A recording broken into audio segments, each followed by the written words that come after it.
going to call the November 2nd, 2021 meeting of the Affordable Housing Committee to order.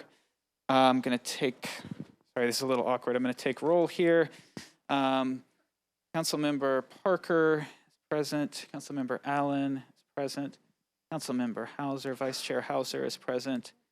Councilmember Mendez. Councilmember Sepulveda. Councilmember Sledge is not here. Councilmember Sawara is here. Councilmember Taylor is not here. Councilmember Toombs is not here. Councilmember Welsh is here. Okay, so we've got 7 members present, which is a quorum. We only have one item on the agenda today. On second reading, we've got BL 2021-912 by Alan O'Connell and others.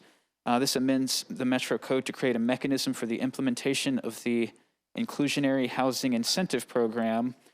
We have a letter to defer, but I did want to turn it over to Councilmember Allen for a moment just to hear an update on the bill. I know there's a lot going on here, so Councilmember Allen, would you like to give us an explanation? Yes, thank you. And actually, I do have an amendment to one. There are 2 parts to the bill, and I am going to be amending one of them. There's 832 and 912. One of these creates the program that would allow for a height bonus in certain areas that would then enable a tax break if a certain portion of multifamily housing was set aside for income qualified tenants.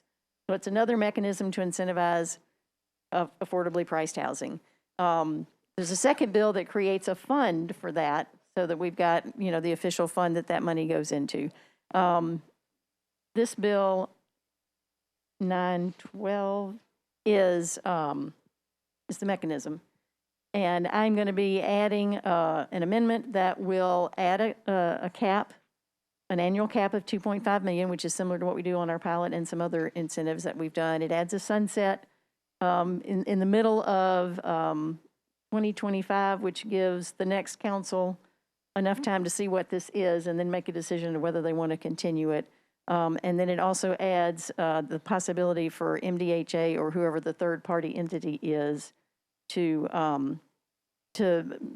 preview it ahead of time and say, yes, this is a good project and it will work, and we'll be willing to oversee that.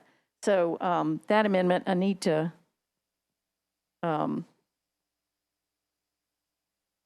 I do want to add that amendment to the appropriate bill, but then I will be deferring. So, but I'd like to at least get that written in there so that it's part of what we're discussing. If the amendment's to 912, then we can go ahead and do that now.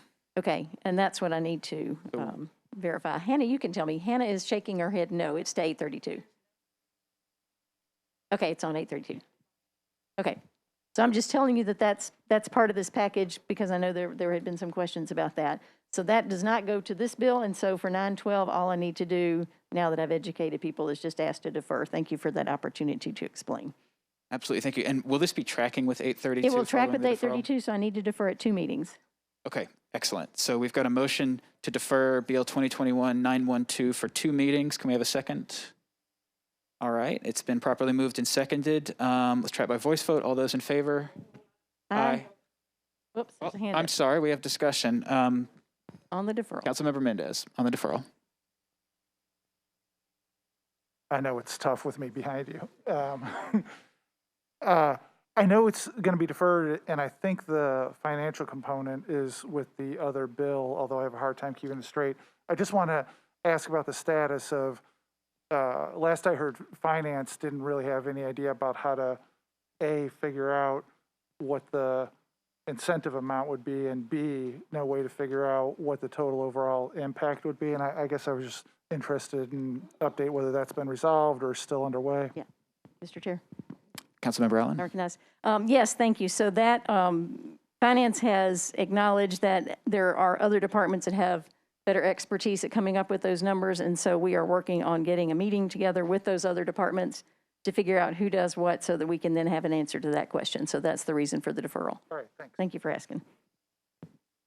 Okay, thanks. We are back again on Councilmember Allen's motion to defer 2 meetings. All those in favor say aye. Aye. Aye. Any opposed? All right, motion carries to defer for 2 meetings. And that concludes the Affordable Housing Committee meeting. We're going to have IT come in here and try to reset the system, so we'll be good to go for budget and finance. So just hang with us a few minutes, folks.